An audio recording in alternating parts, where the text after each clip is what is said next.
Previously on JSpeaks.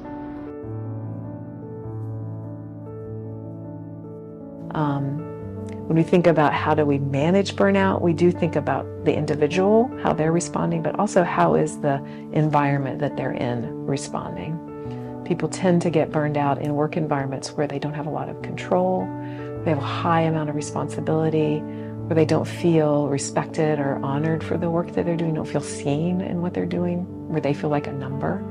Those kinds of work environments can more likely lead to folks feeling burned out. Check out today. The facts and fictions about your mental health.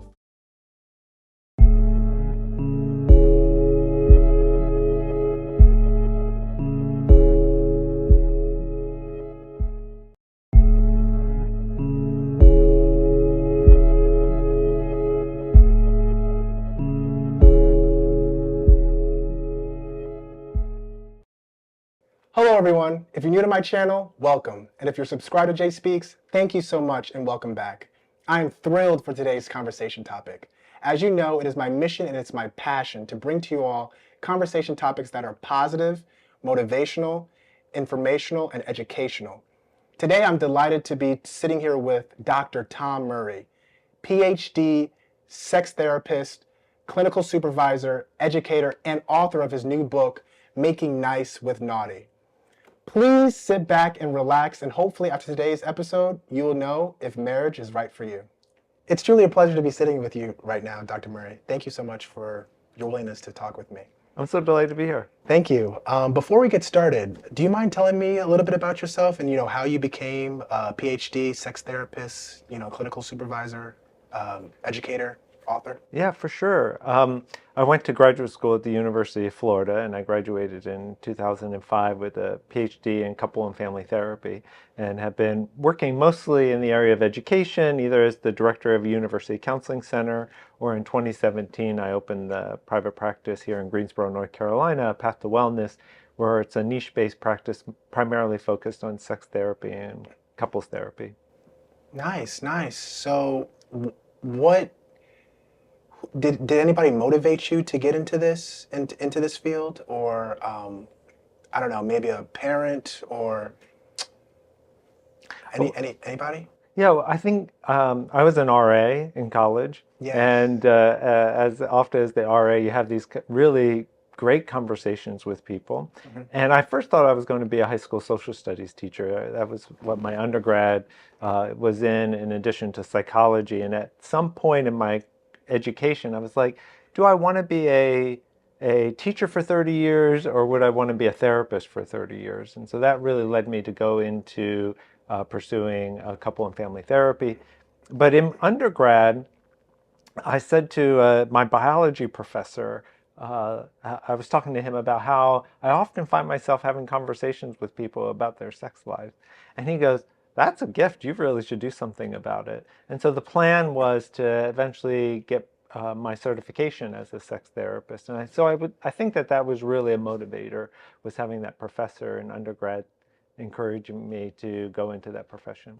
Nice.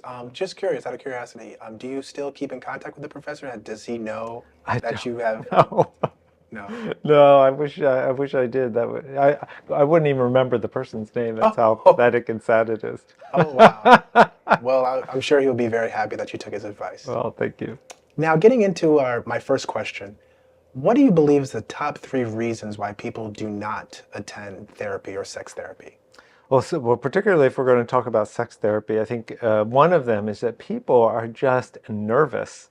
Sex is one of those topics that makes people really feel vulnerable to talk about. Even with their own partner, a lot of people avoid talking about important aspects of their sexuality. Then there's shame and embarrassment about maybe particular sexual issues.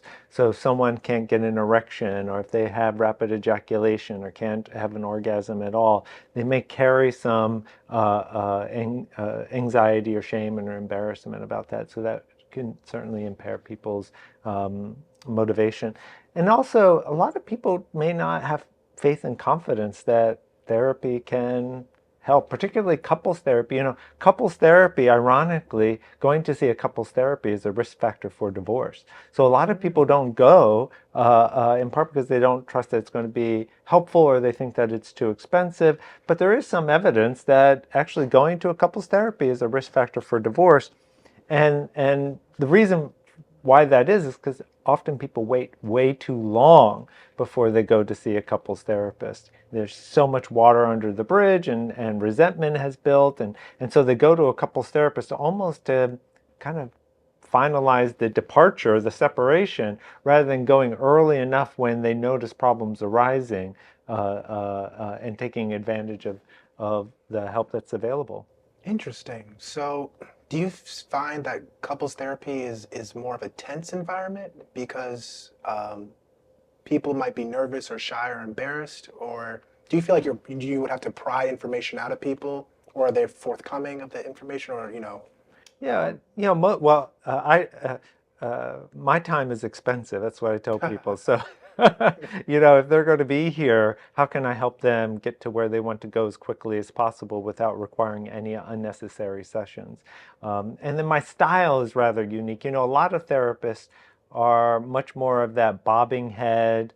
How do you feel about that? And that's just not my style. I tend to be much more straight to the point, no beating around the bush, an occasional karate chop to the throat, if that's what's necessary as an advocate for the relationship, right? So when couples hire me, they're really hiring me to be an advocate for the relationship, and I take that role very seriously, and so that I'm much more engaged and much more interactive with my couples than maybe a lot of other therapists. Interesting. So, could you define or go into detail about how you engage with couples?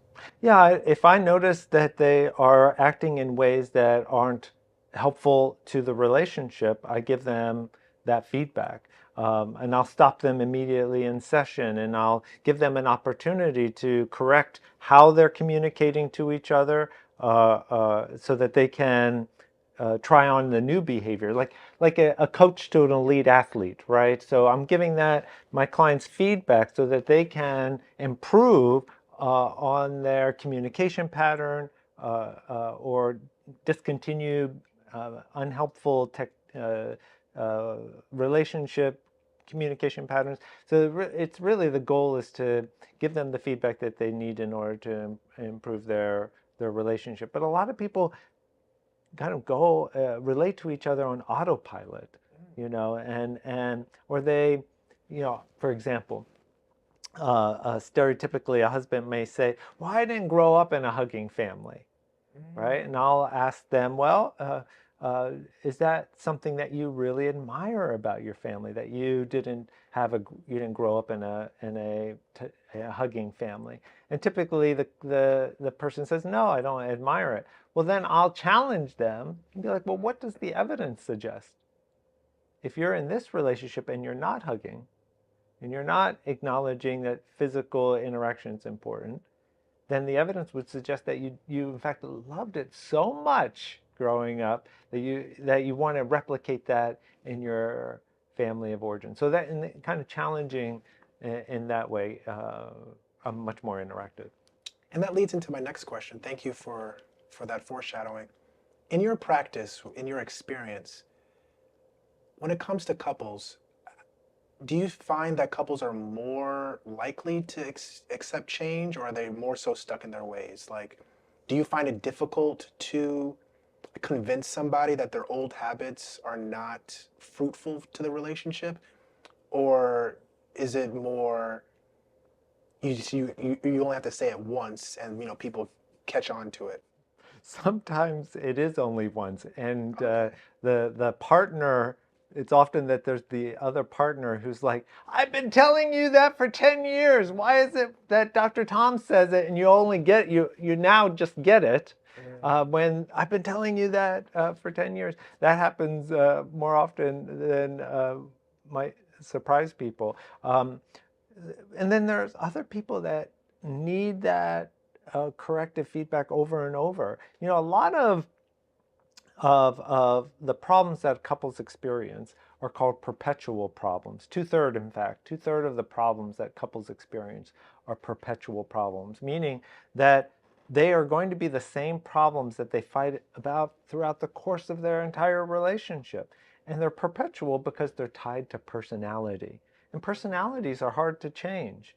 So sure, if couples can solve that third of problems that are easily solvable, but come to a different way of relating to that other 2/3, well, now we have some flexibility that we can potentially move to move towards something that is much more meaningful and fulfilling for that couple.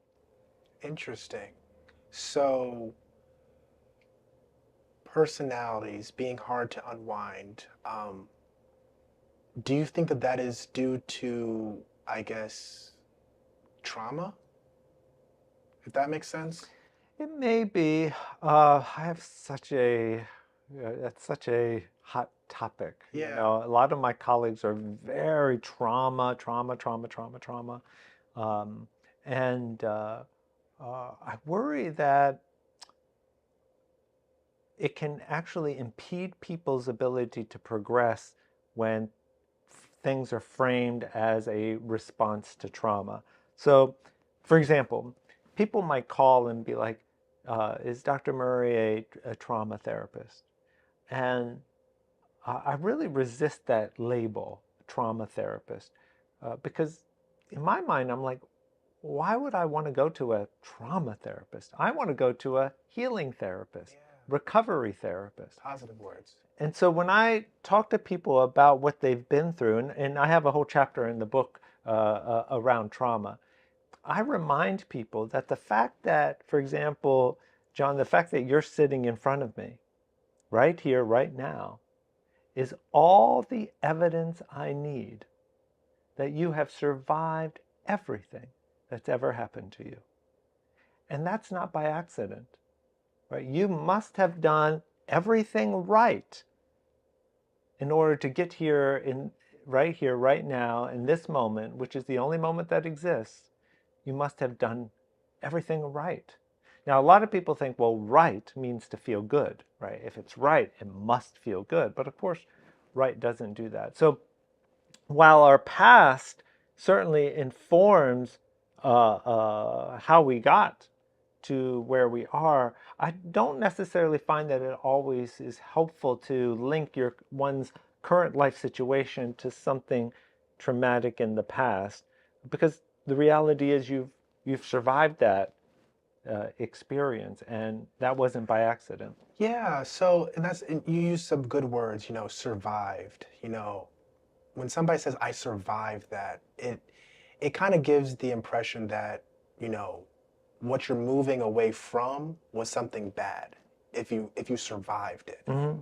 So why do you feel as though even if somebody survived it, they still, get that pull back to the trauma? Like, if you survive something, yippee, I survived, yay, I made a note of it, I survived it, now it's time to move on.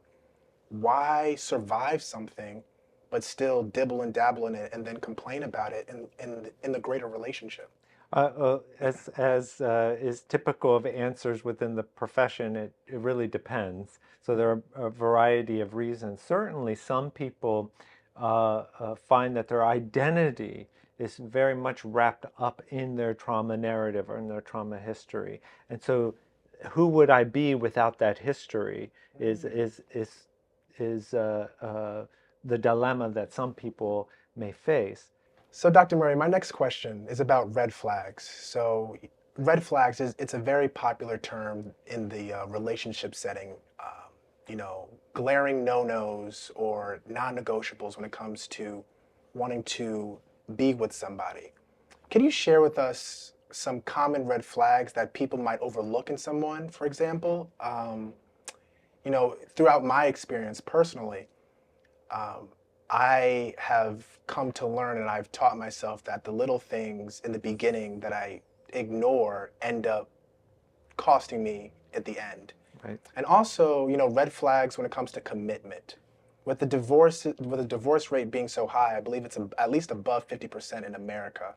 There has to be, some red flags or some things about marriage, about commitment that people overlook or not take seriously when it comes to being married to somebody and raising a family, how can we be better at, noticing these red flags and making sure that the partner that we want to marry, we want to be with for long term, is the best partner for us? Sure, sure.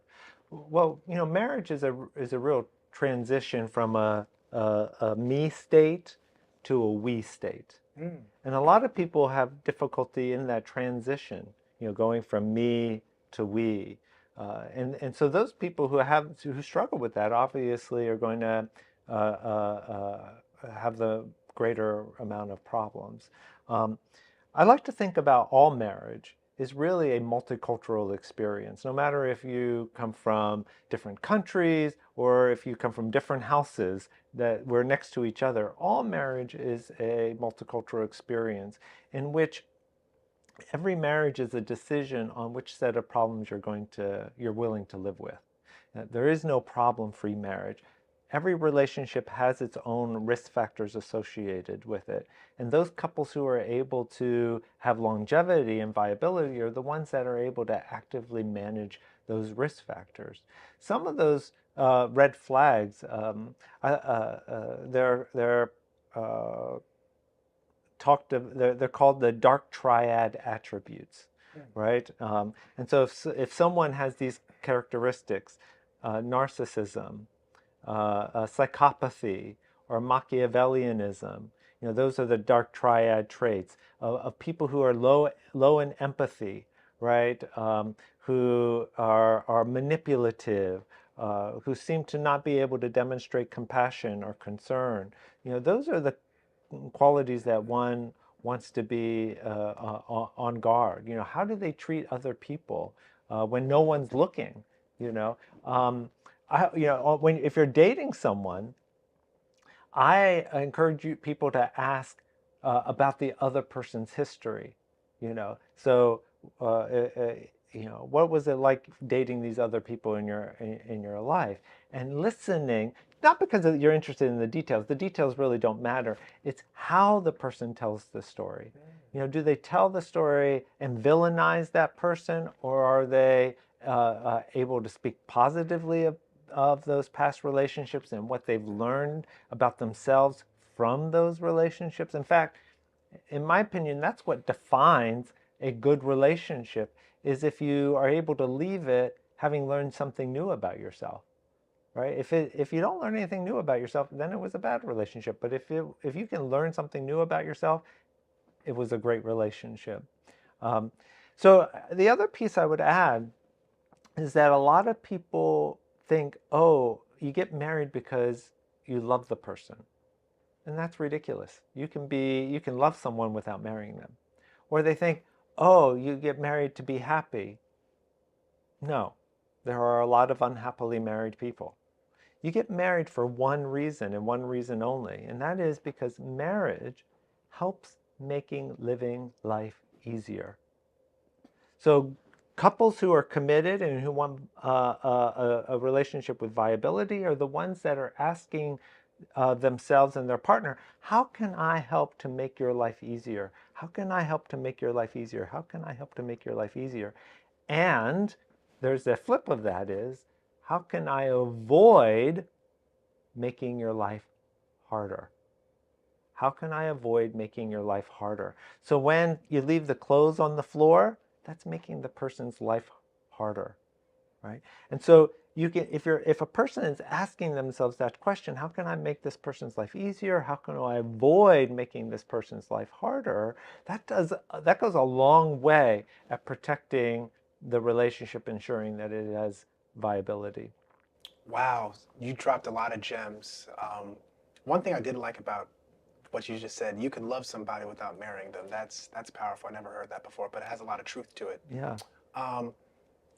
First question, first follow-up. Could you talk a little bit more about the 3 triad traits that you mentioned? Yeah, so again, those are narcissism, psychopathy, and Machiavellianism. And narcissism, we often think about as that person who thinks they're the best thing since sliced bread. You know, that they're very boastful. They have to have all of the attention. You know, their relationships are often very superficial. That's one form of narcissism. There's a lesser known or less acknowledged form of narcissism, which is the "I'm so uniquely terrible." You know, some people who really kind of, we talked a little bit earlier, kind of just taken on that victim role, that they're so, you know, uniquely terrible. So you actually have these two kind of different ways of expressing narcissism. That Machiavellianism is that very manipulative, you know, always strategic, thinking, you know, what are they going to get out of this arrangement? And then you have the psychopathy, which is that low empathy, could be very aggressive, violating boundaries. You know, those are the kinds of attributes that are known as the dark triad attributes, and those certainly are predictive of divorce, of violence, of high relationship distress. Interesting. See, I've heard of the term narcissism, but the other two I have not. Of course, I've heard the term manipulative being thrown around. Yeah. And crossing boundaries, I've also heard about that being thrown around too. But the actual terms for each, I have not. I never knew about the dark triad. It's interesting. Yeah. The other thing I would add, this is might surprising to people, is that the more attractive a man is, the less satisfied they tend to be in their relationships. Interesting. Yeah. And other Wait, research. why is that? Well, we don't know why. It's just correlation. You know, that we find that the more attractive someone is, the less satisfied they are in relationships. I can speculate, which is that the more attractive a man is, one could argue that they're spending a lot more time on their physique, which may be a expression of narcissism. So, for example, the research finds that when a man has a V-shaped torso, that's a risk factor for premature death, right? Because and you think, oh, okay, that makes sense, because to have that level of a physique, you have to be very intentional about it. You're spending time more likely doing higher risk activities than someone who's, say, sitting in their room playing video games, right? You know, you're not going to die in the video game chair. So when we look at these broader factors that contribute, you know, what to look for in a potential partner, you know, you want to be mindful, you know, about, again, kindness, consideration, the ability to collaborate, coordinate. In fact, that's what I talk about with my couples, is, you know, really relationshiping is about collaboration, coordination, consideration. Interesting. And now that fact that you said about, you know, attractive men, does that also go for women as well, or is it No. so it's just men? It's just men. Interesting. Yeah. Interesting. Next question that I have, next follow-up. You were talking about, you know, people and how they explain their past relationships. What have you noticed in the types of people who explain their past relationships from a victim perspective versus the type of people who explain their types of relationship from, I guess, an honest perspective? Like, what types of people are they?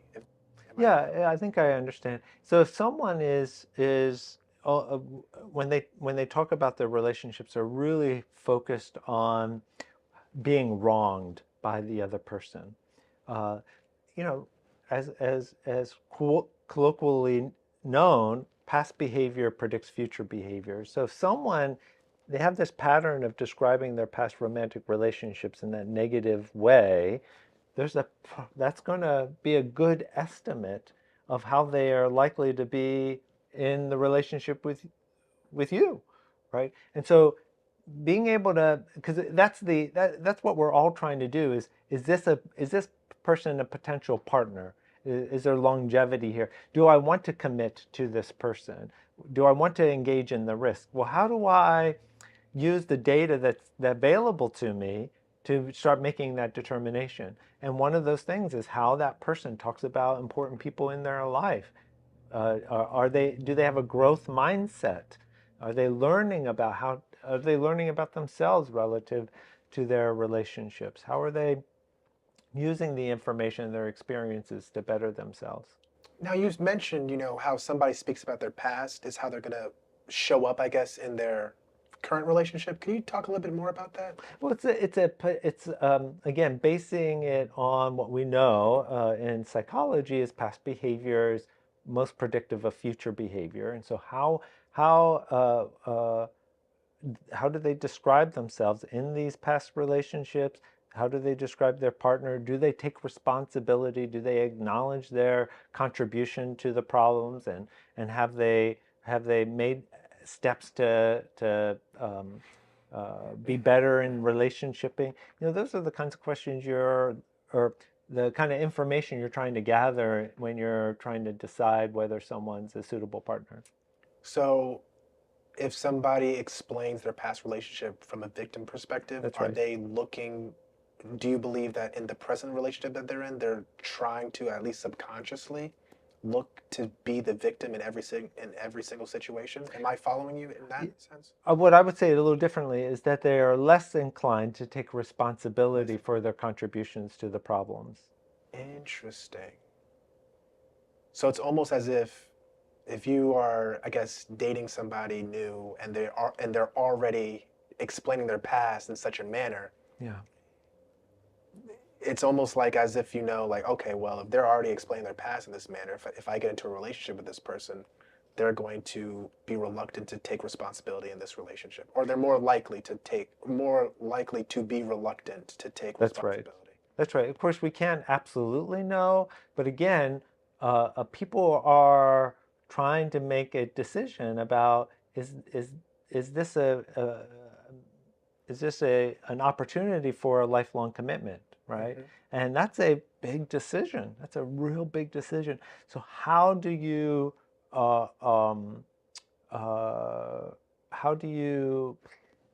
use the data available to you to make an informed decision? I heard someone say that they'll start using the TSA flight check membership. That if someone has TSA flight check approval, do you know what I'm referring to? They're probably golden because the federal government has already done the in-depth research about that person. That's right. It's kind of like the modern version of someone's FICO score. You're getting this piece of information. And I thought that was really just ingenious. But again, there are other risk factors.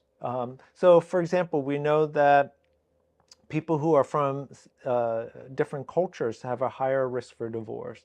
People where there's a significant age gap between the couple is a risk factor for divorce.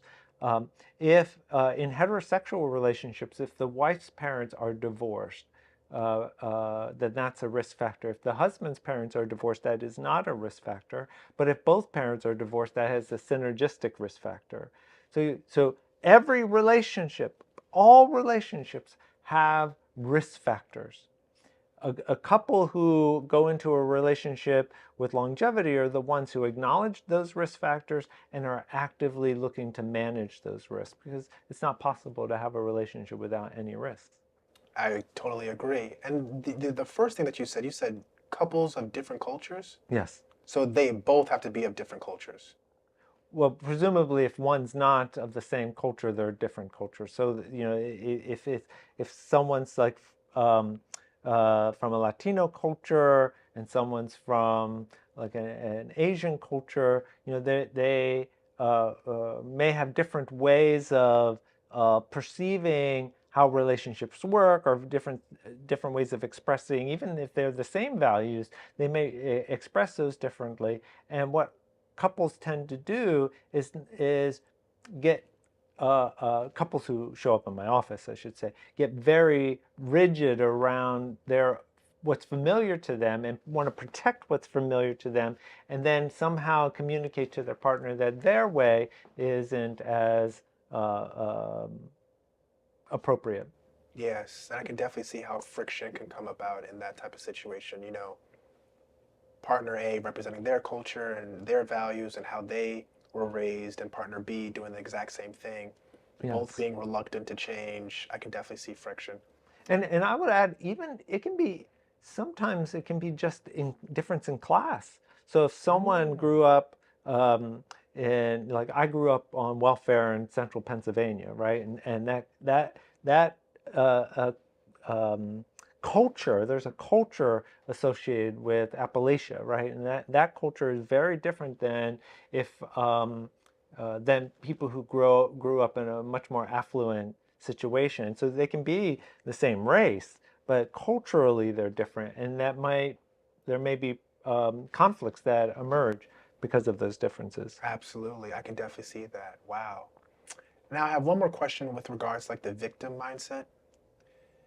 You know, with your experience with your clients, with the people who come in, the couples that come in to speak with you, how long does it take, in your opinion? I mean, of course, there's not a for sure number or for sure amount of years or months, but how long does it take somebody to unwind that victim mindset? Like, have you had like a Mm. client or a couple, you know, when you saw or noticed that one partner had a victim mindset, and like how many sessions did it take? Sorry, how many sessions did it take for like that person to, I guess, become anew or have a different perspective? Yeah. Is it something that's short or it takes years? It really differs on. There's so many factors, right, that contribute to it. You're using the term victim mindset, and there is some research that's suggesting that there is almost a victimhood personality type, uh, where a person is more, less likely to take responsibility, or projects onto other people the responsibility for their own unhappiness. And so when there's a maladaptive coping style, such as a victimhood temperament, that can take quite a while. There is a certain type of intervention called radically open dialectical behavior therapy, which is a lot of what I talk about in my book. And there's a skills class that's about 30 weeks, so there's 30 skills. And so we can think about it as people who are very invested in seeing how their personality is impeding their ability to have a meaningful and fulfilling life. Those ones that are motivated can experience change relatively quickly. Wow. Have you ever had to recommend somebody to go to such therapy? Oh, for sure, for sure. Fortunately, there are classes all around the country, around the world, that people can find these skills classes to learn how they, it's called social signaling, how they communicate to other people almost in subtle ways that may contribute to the emotional distance that they're actually experiencing in their relationships. Wow, thank you. So my next question is about sex. You being a sex therapist. So in your opinion, how important is sex in a relationship? I think it's vitally important. Now, I don't define sex though as just penetrative sex. Yeah. So there's a broad window, and if a couple has an agreement, or they're agreeing as to what sex means for them, I think it's just vitally important. Someone once said that if sex is a problem for a couple, it's going to contribute to 90% of their problems. But if sex is going well, it doesn't. Its impact isn't that great. So it's really when um, sex is an issue that it tends to impact many areas of the couple's relationship. Have you seen successful relationships with a lack of sex? Again, it really depends on how the couple defines Oh, okay. sex. There are some couples who have no penetrative sex whatsoever, and they have very satisfying and fulfilling relationships. And then there's others where one partner may want more sex than others, and in fact, that's a very common complaint why couples come in is there's a desire discrepancy. Someone wants more sex than the other, and working with the couple to get clear about what their definition of sex is, and hopefully shifting the conversation away from frequency to quality. Because if someone once said that the person who's wanting sex less may not have something wrong with them. They may actually have good judgment, right? That maybe their relationship issues are of a significant nature, that it's a deterrent to having a sexual relationship. Can you talk a little bit more about some problems or common problems that people have or couples have with regards to sex in their relationship? Yeah, so one of the most common reasons that people come to a sex therapist is low sexual desire. So someone has internalized, that they aren't, they've recognized that they're not as interested in sex as they would like to be. When people have low sexual desire, they often can blame themselves or their partner actually blame, what's wrong with you? You need to get your hormones checked. It's kind of this pathologizing language about someone's sexual desire. And I think that that's really born out of a misconception of what desire is actually like. If someone's, if most of their education has come from pornography, they may think that desire is what we call spontaneous desire. That is, the person just spontaneously thinks about sex and they're ready to go. That's not typical of a lot of people. A lot of people have different forms of desire. Spontaneous desire is what we culturally think of as the right one, which is the myth. And so if you don't have spontaneous desire where you're just ready to go at any time, you might think, oh, there's something wrong with me. Most women, for example, don't have spontaneous desire. They have either responsive desire or contextual desire. Responsive desire, which happens to be the one that I have, which is despite being a sex therapist, I actually don't think about sex all that much. But when my partner is sitting next to me and she puts her hand in my lap, and I'm like, oh, okay, I see what we're doing here, right? And then there's contextual desire, which is much more nuanced. It's a relationship between people's accelerators and inhibitors. What turns them on, what turns them off. And some people can have very sensitive inhibitors or brakes where, they hear a sound, they can't have sex, or there's a smell, they can't do it, or they're stressed, they're not interested. They know that there are dishes in the sink, that's going to be an inhibitor. Other people, they have stress can be an accelerator, right? They're stressed out. They want stress relief. They're ready. They're wanting to go, or maybe their partner just came back from the gym and you can smell the workout on them, and that's really exciting. So those people who have contextual desire are just way more nuanced. But if responsive or contextual desire folks believe that they should have spontaneous desire, right? When they shouldn't, then that can create a lot of problems.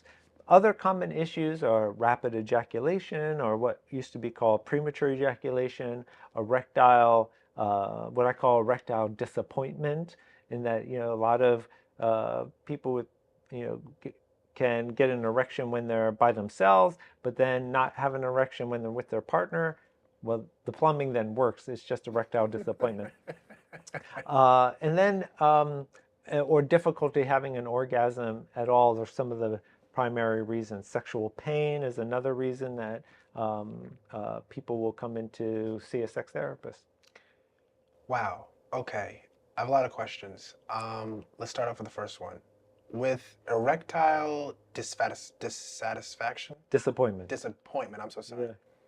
What age group is that common? Great question. The younger a man is, the more likely they're going to want to see a sex therapist if they have erectile disappointment. Oh, if they have. Right. Because it's a lot of men believe as they get older, erectile disappointment, erectile dysfunction is just par for the course. And so when a younger man experiences it, they're much more motivated to seek out help. that being said, though, if someone is physiologically capable of getting erections and they're not getting an erection, it's a high probability that there's some psychological issue that's going on, usually anxiety, that's contributing to their erectile issues. Is it also diet? It certainly can be. If someone, for example, is obese or suffers from other cardiovascular issues, that's going to impact blood flow to the penis. But those are going to be persistent in most settings. And so if for example, if a man's waking up with erections, or if they're masturbating, then that's all the evidence I need that the plumbing works. If someone's having trouble getting an erection when they're by themselves, or they're not waking up with an erection, then that might be some indication that it is physiological, and a sex therapist is going to be less helpful than, say, a urologist who can prescribe certain medications or certain instruments to help with erection viability. I hope you all enjoyed part 1 of Is Marriage Right for You? Hopefully there were a few takeaways, a few insights that you can apply to your own friendships, relationships, and marriages. And everybody, please don't forget to please like, comment, and subscribe. And ladies and gentlemen, I'll see you in the next episode. Bye. And now